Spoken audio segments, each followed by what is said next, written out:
Good morning, everyone. Thank you for joining our webinar on how to prevent identity and privilege mishaps with an effective change management strategy. My name is Megha, and I'm the product expert here at Manage Engine. Now, for today's session, we'll be splitting the session into two. First, I will be listing different ways in which different challenges that IT administrators experience when it comes to changes in Active Directory and how you can combat them using a third-party tool, because native tools sometimes just fall short when it comes to managing AD efficiently, and why it's necessary for a third-party tool like Manage Engine AD Manager Plus to help you what you want to achieve, right? So you can make use of the chat window, and then if you have any questions, please let me know. I will take your all questions at the end of the session. So and also, if you face any audio or video issues, please do let me know. Great. So let me quickly proceed to the agenda. Now, as you know, why we have picked up this particular topic is managing AD infrastructure is an inherently complex responsibility, because there are a number of changes that are happening almost on day-to-day basis, like users being onboarded or moved to different teams or promoted or deprovisioned. So often these pose a major challenge for our IT teams, because sometimes these changes are unexpected or unwarranted, and this leaves the IT team scrambling, trying to figure out what is the status of this particular object, what is the permission that this particular user has, and how do you tackle them one by one, and also not make any mistakes when we address those challenges, right? And to ensure that these objects, the important AD objects, are secure, it's essential to have complete visibility into all the changes that are happening to user accounts and their related attributes, right? So, like I said, what we will be taking each of this scenario one by one, and what are the challenges that IT security teams face, and what you can do to tackle it, make it even more easier. And in the second half, I'll give you a demonstration using the tool that we have, and to how to address these challenges. Right. So I hope there are no questions so far. Moving on to the first topic: protecting AD from unauthorized challenges. So making changes in AD permissions without having a proper review mechanism in place can unintentionally expose sensitive business data to security vulnerabilities. So whether it's changing the permissions the user has, adding them to groups, giving them permissions to the shared folders within your organization, it's essential to have an access control policy in place for every critical action in AD to prevent users from gaining unauthorized privileges. Now, what you can do is you can introduce a review process where every user change is evaluated by, say, his team manager, or by a corresponding person that he reports to, and then before it's being transferred to an IT administrator, this manager can validate the request, and if it looks good, then he can go ahead and give a green signal, and if not, that particular request has to be reviewed once again and then looked into before it's being transferred to the IT admin. So each request, such as accessing to critical shares or changing their group memberships, must be reviewed with a team before it's being transferred to the IT team. So this way, the enterprise resources are not compromised. So this is one way where you can prevent unauthorized changes within your system. And moving on to the next one. So IT administrators generally tend to delegate certain menial tasks to the technicians or other non-IT users, just to make that, just to ensure that the tasks are more simpler, and then managing these tasks are a little easier. But sometimes what happens is, when we are delegating these tasks to, or when we are assigning permissions to certain technicians to do these actions like creating user or resetting passwords. Now, these users may have permissions that are more than necessary, because delegation can get tricky if you're using the built-in delegation control wizard, and enforcing certain necessary restrictions become essential, right? So rather than, this delegation making your task easier when it comes to managing your network, whether it's creating users or changing the properties of the users, you should not come to a point where you regret giving those permissions, because looks like these permissions are not used to the proper manner and they are misused.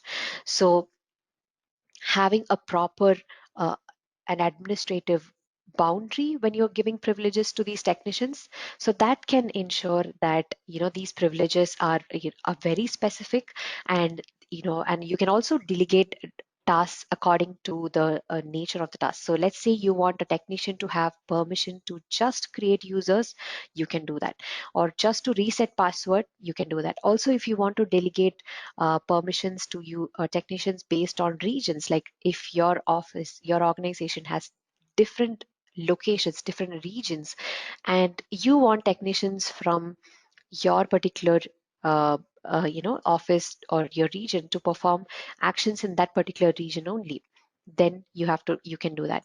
So we'll be seeing in the second part of the session how you can granularly delegate permissions to technicians. Moving on.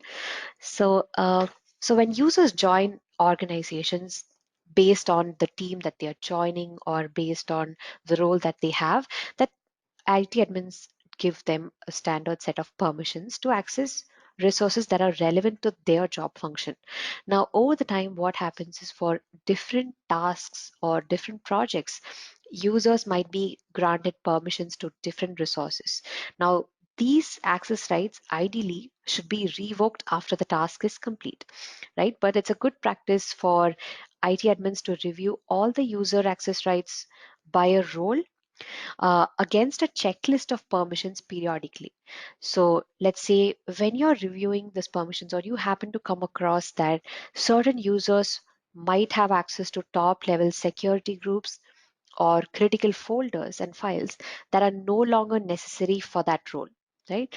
So periodically tracking all the permissions that are assigned to users for a specific project and then revoking them after the project is complete will resolve this problem. But this task can be quite tedious because the teams has to go and check every user, every individual user's list of permissions, which all groups they belong to, which all resources they can access within their shared folders. So this can get quite complicated.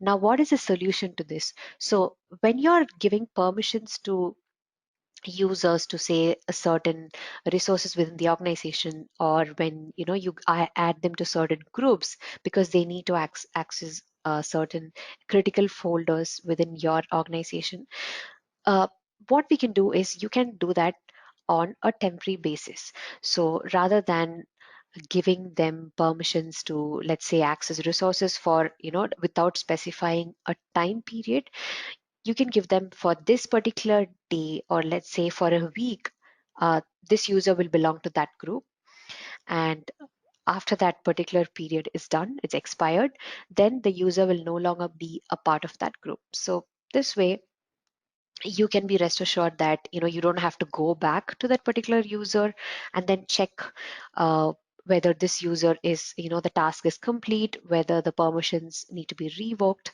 And let's face it, we're not doing for one particular user, or if you're a large organization, these kind of tasks are something that you deal with on a large scale, or sometimes it's really difficult to keep track of every user permission request, and that is when time bound access rights will come in handy, right? And accidental deletions and changes. So making changes to AD and then making an honest mistake, it's completely understandable. Now, but the problem here is, while we are dealing with a large number of resources and a large number of, let's say, large number of employees, the computers within your organization, the other objects within your AD, the problem is when you're dealing this with on a large scale, and then when you tend to make these mistakes quite often, again because of your it's completely accidental, or some insider attack, then you need to be worried about.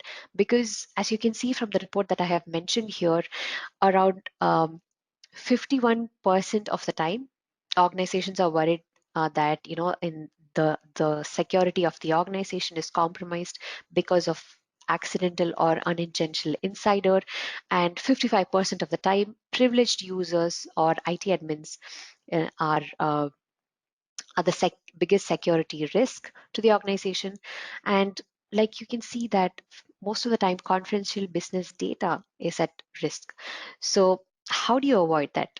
Now, even like when you are a business trying to recover from malicious threat or an honest mistakes, depending on the nature of the business, the downtime that is caused by, let's say, a ransomware attack or a vengeful employee can cost you quite a lot. So I have this stats from the Forrester market study. It's pretty shocking that it's estimated that around um, 100, so this downtime can cost the organization uh, for around $100,000 to $3.5 million per hour, depending on the nature of the organization, depending on the nature of the business. So when you take this into account, you can see that sometimes you need to have some sort of backup and a recovery solution in place, because this can break businesses if you're not careful in the first place. And and you as an IT administrator manually finding and then fixing these accidentally deleted user accounts, or these user privileges that are modified by error, and can be quite time consuming. And then when you're doing it, there could be chance that there are other errors that could rise as well. So having a proper backup and a recovery strategy can help you prevent that. And it's more like something that you bring in, like a preventive mechanism, like a proactive step that you involve, so that if, let's say, if any of this particular incident, like an insider threat or a cyber attack, can leave your systems in a state of disarray, then you have this backup and recovery strategy to fall back into. So I will show you how you can do that using the tool. And moving on to the last one here. So when roles or responsibilities of employees change, like I said, moving to a different team or a different location, IT administrators have to constantly, have to modify the properties of their accounts, add them to relevant groups, move them to another OU. They have to address the group memberships and file server permissions immediately, because this will determine an employee's access to relevant resources. And apart from that, administrators are also constantly bombarded with help desk tickets like password resets, account unlocks. So any delay in processing these kind of modification requests will basically hamper the productivity of the employees and then in the team. So what you can do is you can have a template ready in place, right? So if you're using complex PowerShell scripts to do that, that could be a little more confusing. There you need to you know be an expert at scripting, so that, because scripting itself comes with a lot of difficulty. If there are any errors in the script that you have mentioned, then that script won't execute, and then you'll have to troubleshoot it. So it can get complicated. So a template which will basically have uh, like everything is arranged in its place. So when you have a request for some particular, let's say a user is being moved from team A to team B, then a template basically will have all the necessary attributes that are relevant to the team A and then team B.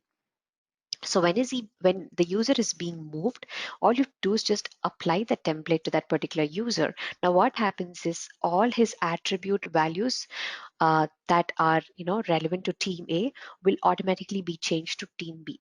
So this is like a one-step procedure. So you create a template, and when when you have a request like this, so all you have to do is just apply the template. Now this will make more sense when I actually show you the template and how you can use that when it comes to user modification requests. So let's not spend more time on this, and let's quickly go to the tool. And I've been talking a lot about the tool can help you do that, a tool can help you do this.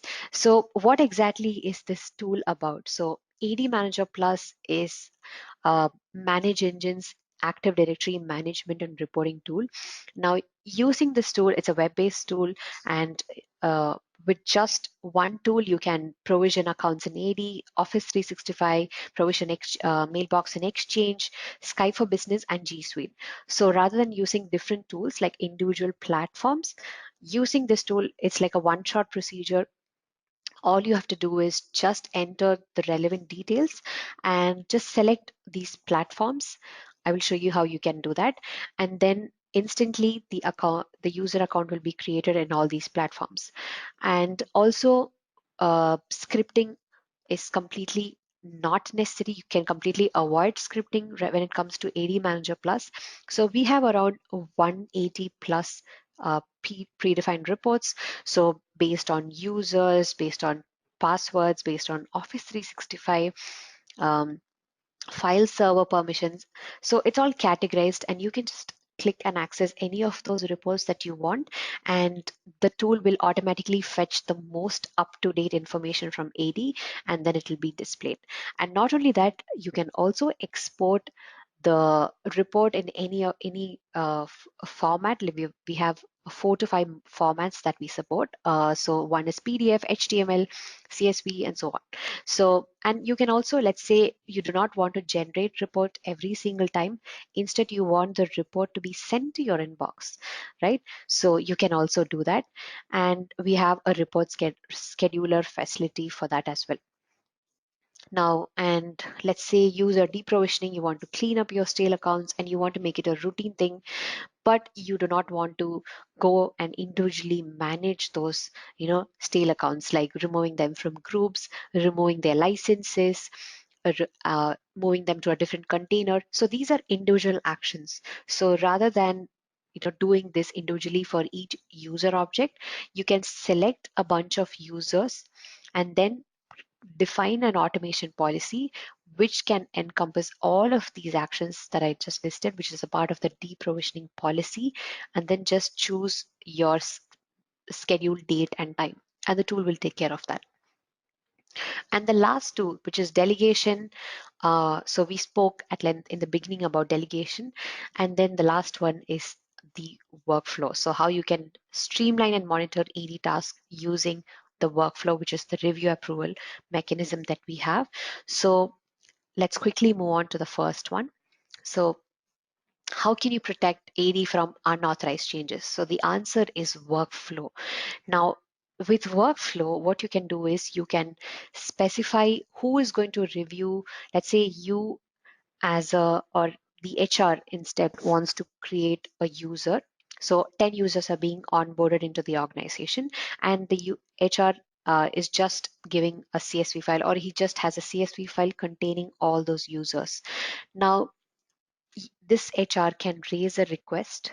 So he can just enter the important unique attribute values of the new employees and then raise a request. Now that a request will be sent to the, let's say, his manager, the HR executive's manager, and he can review it, approve it, and then it can be sent to the IT team for execution. So let's say there is something wrong, and there you feel that there is something off with the way the details are given and you need to review it. You can go ahead and also reject it, place comments, and you can ensure that whatever changes. So what I gave is a very basic example, which is user creation. So any change, be it group modification, be it uh, modifying users licenses, all of that, you can put that through a workflow mechanism.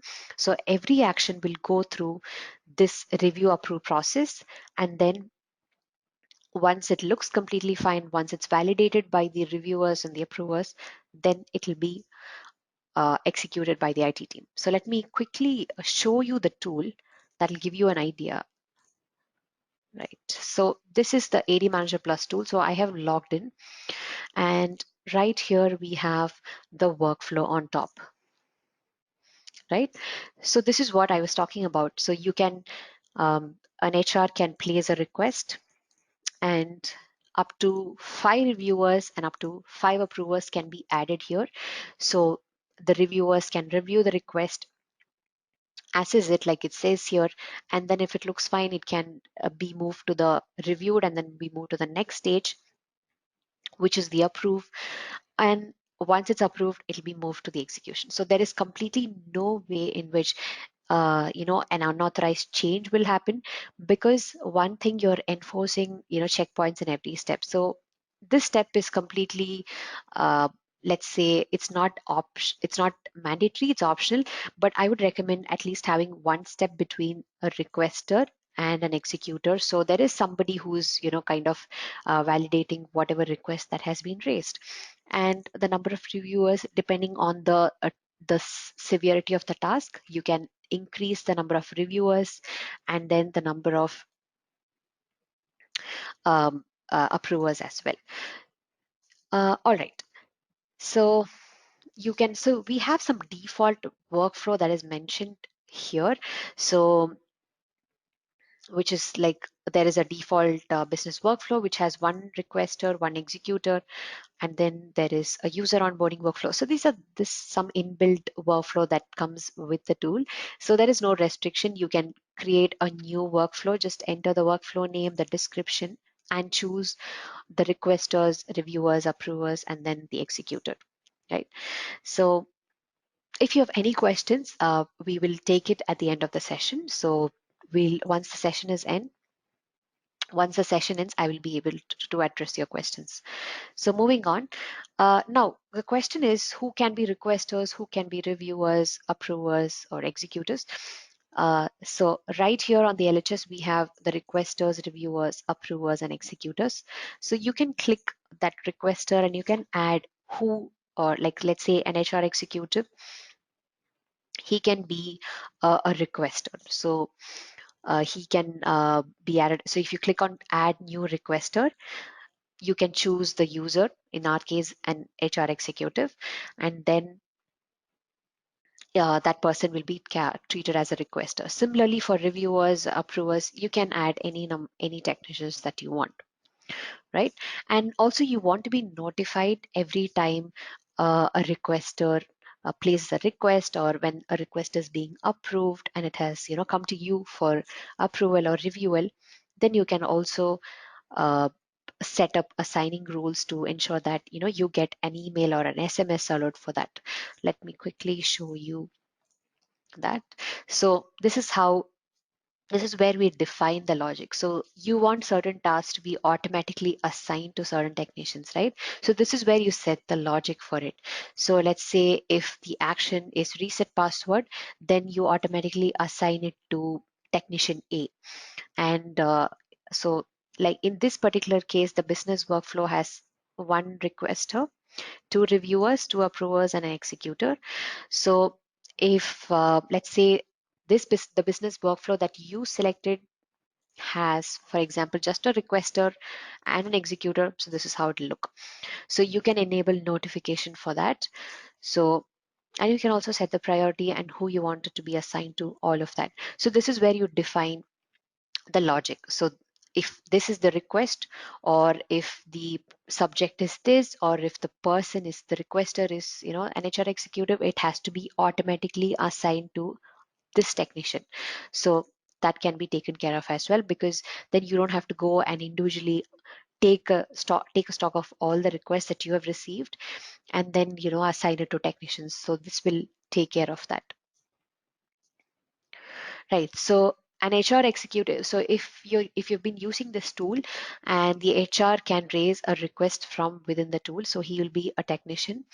And if you have integrated with a help desk tool, then whatever request that HR is raising from an help desk tool, like for example STP or Service Desk Plus, then that will be raised as a request uh, from STP, but it'll be transferred to this workflow within AD Manager Plus, and the action will be carried out in AD Manager Plus, and then the change will be made in AD.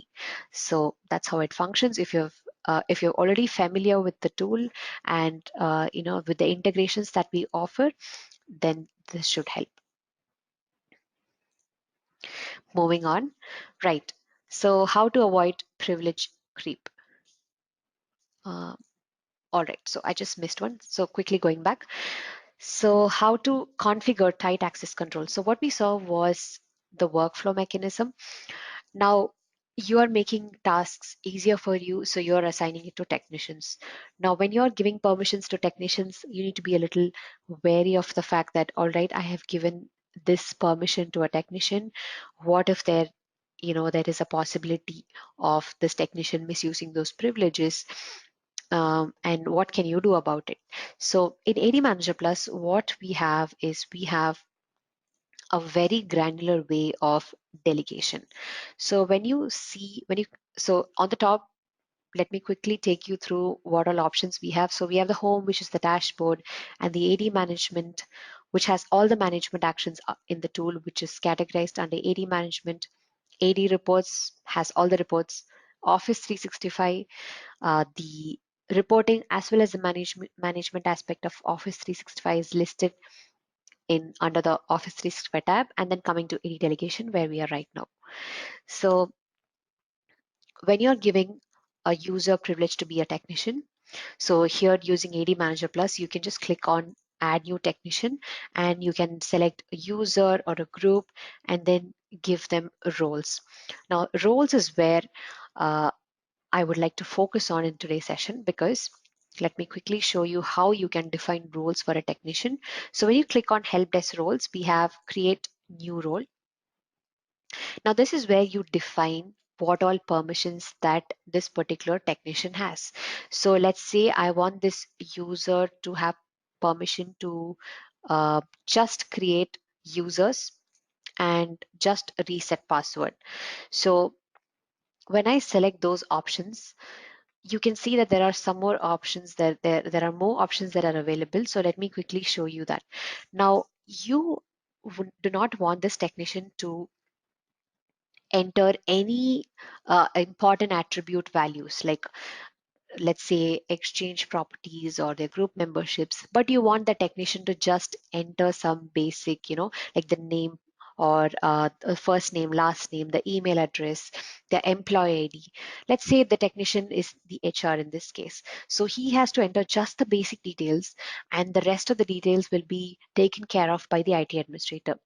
And you want to ensure that the HR technician does not have permission to edit all those other or enter all those other attribute values. Now how do you do that?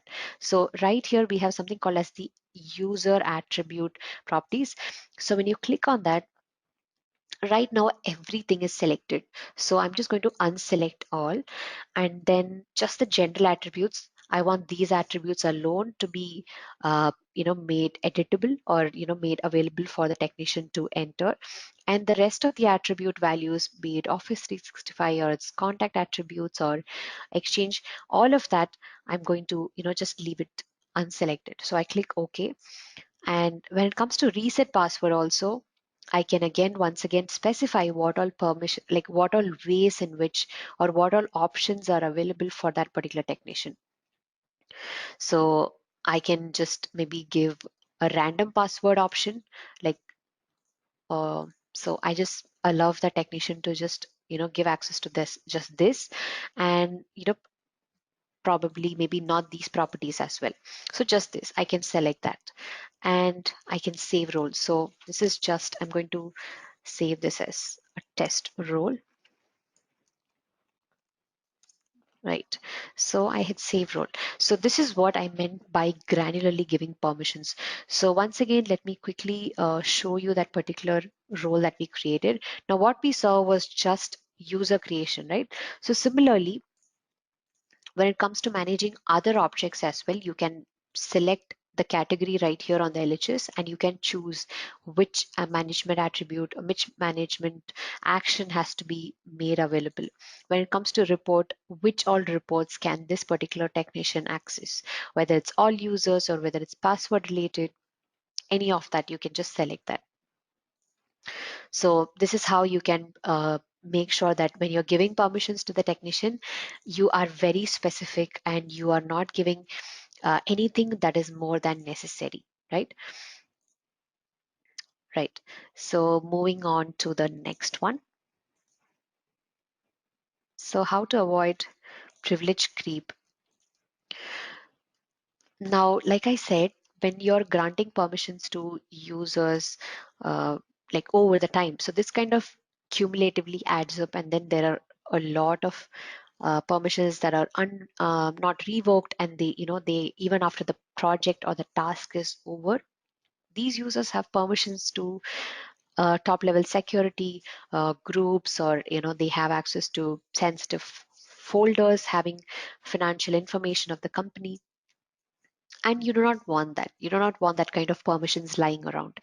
So what we can do is you can just give them access to privileged groups, and giving them permissions just for a limited time. So giving time bound. And another thing what you can do is you let me quickly go to the tool and show you how you can do that. Right. So coming back to workflow, so what you can do is you can raise a request for these time bound access rights. So you can let's say under create request, you can click on user modification, and here is where you can select the task. So in this case, let me give add to group, and here when I click on this plus icon, basically lists all the groups in my domain, and you can just choose any groups, important groups, and then just hit OK. And this is where you can set the time. So here the duration is forever, 1 day, 2 minutes, specific day, you can do that. So I'm going to just say, let's say 1 day. And so you can set the subject, your description, the domain, the user, right? Which user you want to give permissions to, which user should be added to the group. So you can choose that as well. So you can choose multiple users as well, and then hit OK. Now, when you create request, so this request again follows a workflow mechanism. So let's say you have a specific modification request workflow mechanism that's created, then it will go to that particular mechanism request, and then that particular reviewer or approver, whoever it is, will validate it, and then once the administrator executes that request, then that particular user will be added to that group. So this will be valid only after the the administrator executes the request. So once that is done, the user will be added to one group, that particular group that we have specified. And for that period of time, let's say for 1 day, he'll be a part of that group. And after that day, he'll automatically be removed. Now, not just group memberships, we also have uh, folder permissions. So you can specify the subject, what is the action, set folder permissions. You can choose the domain. Here we can select the folders, right? Just click on this and select the folders that you want. Name of the user, you can choose the name of the user. Again, you can just enter the name, or you can just select them, and what is the permission that you want to give, whether it's full control or it's just read permissions, or just write, or any of these advanced permissions. You can just select that and then hit done, right? And this is where again you can specify the duration, whether it's forever or 30 minutes or 1 day or a specific day, right? So again, this request will go through a mechanism, and then you can the reviewer or approver validate it, and then that particular task will be executed. And then for this particular date, right, for the 26th of September, uh, this particular user will have permissions to access the folder that you have selected. And then after that, he will not have permissions. So that's how you can ensure that, when you're giving permissions also, it's not necessary that you have to keep track of every permission that you have given and then revoke it. But this will just take a whole lot of work from away from your hands, and you can just focus on your other tasks. Now, accidental changes and deletions, right? You deleted an important security object or a group, right? So this can be quite difficult because you'll have to like configure that again and then add all the permissions, assign all the permissions like how it was before. And you do not want your organization, your team productivity to be put on hold or put at risk because of a small mistake that you made. Now you can have a backup and a recovery solution to completely avoid that. Like, moving on, let me quickly show you the tool.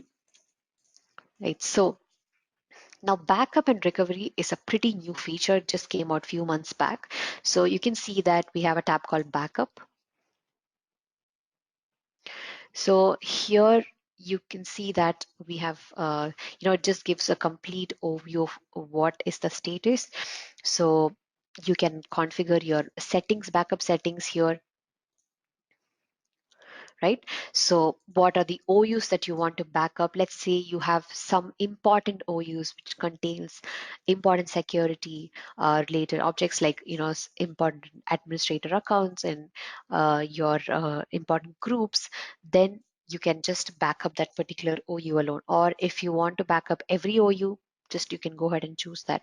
And what all objects that you want to back up, whether it's just users or whether it's computers, contacts, or even if you're specifying a user, what all attributes you want to back up, right? So let's say whether it's managed objects or member of, or whether it's direct reports, your manager, all of that you can select here. And when you want the full backup to happen. So full backup, if you want to have, like schedule it on a non-business day, you can do that, right? You can just set the day and the time, and you want to take the backup on a weekend, you can do that as well. Now let's say that it's unrealistic to expect changes to not happen, like let's say until the full backup happens, so for a month there are no changes. No, that's not possible. But you also want to make sure that every change that you make within that period of time is documented and it's been recorded. So that is where an incremental backup helps. So let's say you want to have an incremental backup schedule going every single day or every week, you can do that. So so if there are any changes to objects that are happening on day-to-day basis or every week, or let's say once in a week it has happened, then only those changes will be taken into account. So it will not take a full backup of all the objects, but it'll just record the change alone, and that changed attribute value will be stored, right? And you can specify how many backups you want to retain, because storage space is, you don't want to like take up all your storage space. I just want last 12 backups or last 15 backups, you can do that, right? So this is how you can configure your backup. And similarly you can do the recovery settings as well. Now, when you go for recovering an object, so we have two options. So let's say you want to simply restore an object with all its attribute values, intact, then you can do that. Now, let's say you want to restore version, let's say not the last version, but the version before that, you can do that as well. So that comes under granularly restore. Now, you can choose the object and what, let's say, so in this particular case, I've just initiated one backup, and that is why it just says one backup. So if there are multiple backups running, it will show the number of backups. And then when you click on that, it will show you what are the changes, and it'll show you which backup, what has been changed, and you can granularly go and pick. So for this particular object, I want the value to be restored from version number say 3, and this particular attribute value has to be restored. So that's how you can change. So let's say you're making multiple changes to a particular object and you made a change which is not correct. Instead, you want to revert it back to the previous version.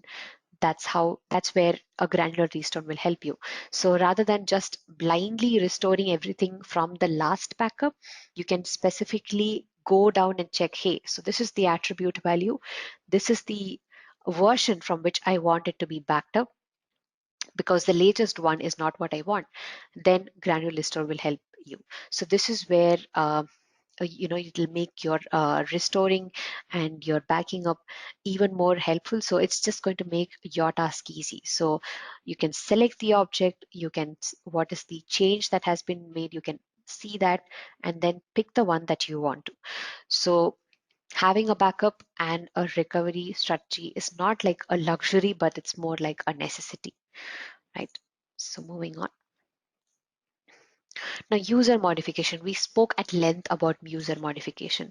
So users being moved to one teams, to move to different teams, being promoted, and having all these changes can be kind of overwhelming, and then dealing with these changes one at a time can be difficult. So let's say a user is being moved from one particular team to another, but another team, and a lot of attribute values has to be changed, right? So his reporting to has to be changed, his maybe his contact attributes, maybe his location, like his office address if he's been moved to a different location, and also his group memberships, his folder permissions, his home folder. So many things has to be changed.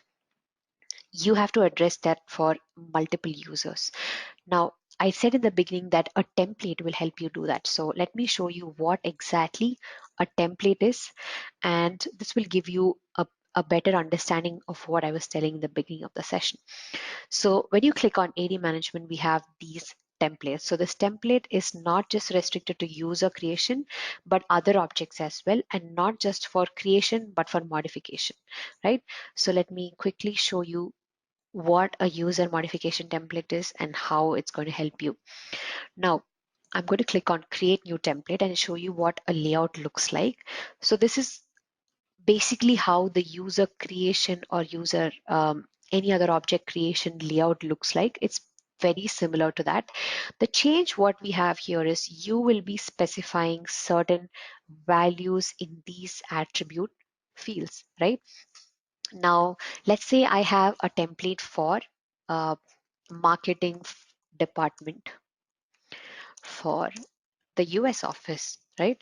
So this is a template that I'm just creating, and I will just enter these attribute values which are, like relevant to the marketing department in the US, and I'll just enter that alone here, right? So I'll leave out the first name, the last name, and all those unique attribute values.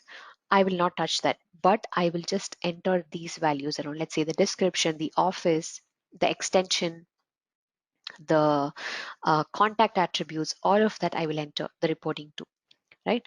And and when a user is being modified or when a user is being moved, so I will just save this template and I will apply that template, or I will modify that user using a template. So I will show you how that is done.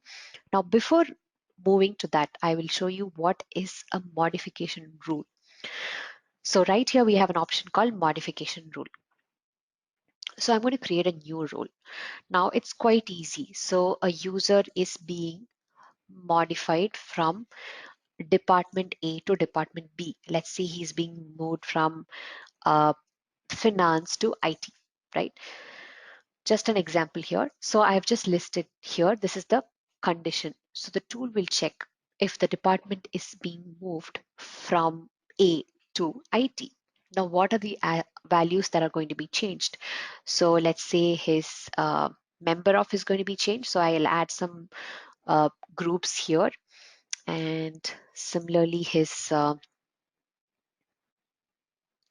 manager will be changed. So I will choose the manager object right here, just picking a random object right here, and I add that, and the description is also going to be changed. Now he's the marketing department, right? So this just I'm sorry, he's just a part of the IT department. So this is just an example. I'm just showing what you can do. So you can similarly, you can specify any number of conditions right here. So whether the office is changed or whether the manager is this particular person. So you can add similarly many conditions. So we have the or and option. You can add that here. And here you can specify if this is being met, if this is a yes, then what are the changes? If this is satisfied, then what are the attribute value changes? So the idea of creating every template for every single scenario, let's say marketing department for US or marketing department for UK and marketing department for the Middle East. So that can be, that is fine. That is all right. You can do that. But rather than doing multiple templates, so if you're doing this for all the departments, all regions, it's going to be a lot of templates. But we do not have any restrictions to the number of templates that you can create. You can create any number of templates that you want. Now if you're going to do so, so rather than doing what I would recommend is rather than creating multiple templates, you can just have one template. So for marketing department, or for, let's say, a region for US office, and then you can just set if the department is this, if the department is B, if the department is C, or if the office is this. Similarly, you can go at permutations and combinations, and you can create roles. So when you're modifying a user and then you're picking the template, it'll check, okay, what is the change? Has the department been made? Is the department changed? Yes. Then the tool will check what are the values that are assigned here, and it'll immediately rewrite the or override the existing values with the values you've specified here. So let me quickly show you how you can do that. So we have modify single user option right here. Now you can choose modify user. So let's say I'm just going to pick one user object right here, and this will basically load the user attribute value. So this looks like a test user. So we'll just go ahead, and this is where you're going to choose the template. So if I click on change, you can see that these are the number of these are the modification templates that are created. Now if we have created anything, we can go ahead and select that. So I'm just going to pick a template right here, and I click OK, right? So, and then once you expand, you can also click preview. So the template that I have chosen basically does not have any value. So let me quickly see if I can pick a template with some values that are already populated. So let me quickly click on preview.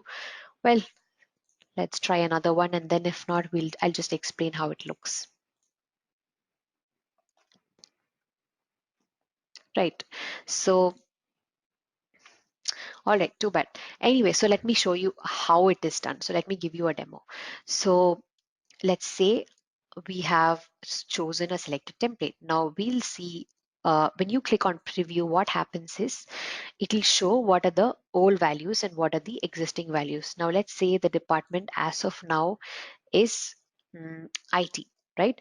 And when you're moving the department value to be marketing or finance or HR, then that particular attribute value will be changed, right? So that will be displayed.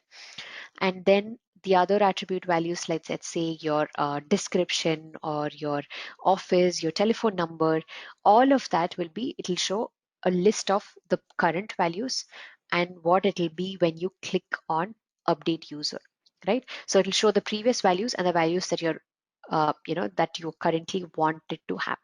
So that is what a preview option. This is just to give an idea of, like, before you make the change, you can just review all those changes, and then if it looks good, then you click on update user. If not, you go and edit those attribute values and then again click on update user.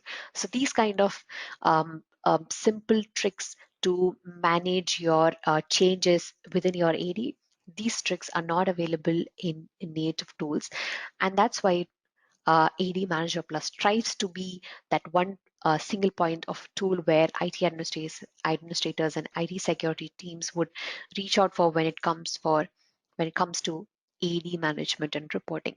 Now, what I have covered today is extremely like I have just scraped the top of the surface. The tool has a lot more features. So we have just seen just a few tabs right here, and I have not even covered the entire section of each topic that we covered today. So this is just for the topics that we had that we were discussing today. That is how to have a change management strategy and how it's going to help you prevent having any sort of mishaps with your user identities and privileges. So that brings us to the end of the session. Just one more action, and then we'll be concluding the session. So what I have will be I'll be sharing two poll questions, just two. So I will be initiating a poll right here.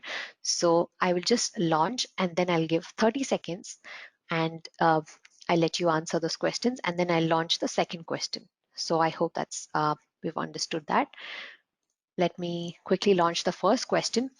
You'll be able to see the first question on your screen right now.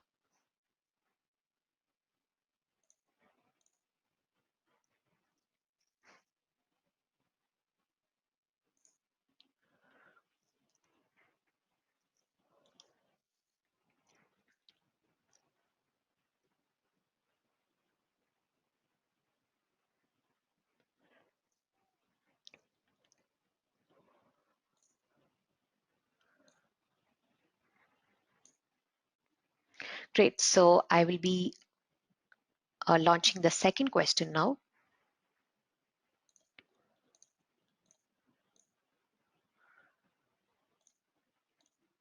Right. I hope you can see the second question on your screen.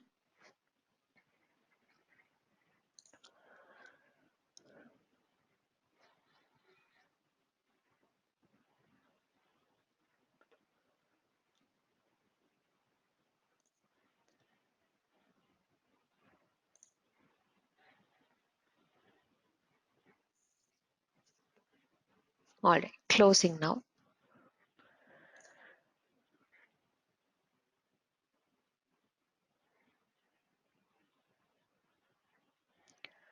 Great. So thank you so much. So that brings us to the end of the session. So I hope that gave you a good understanding of what our tool is, and how you can address all these challenges with our tool.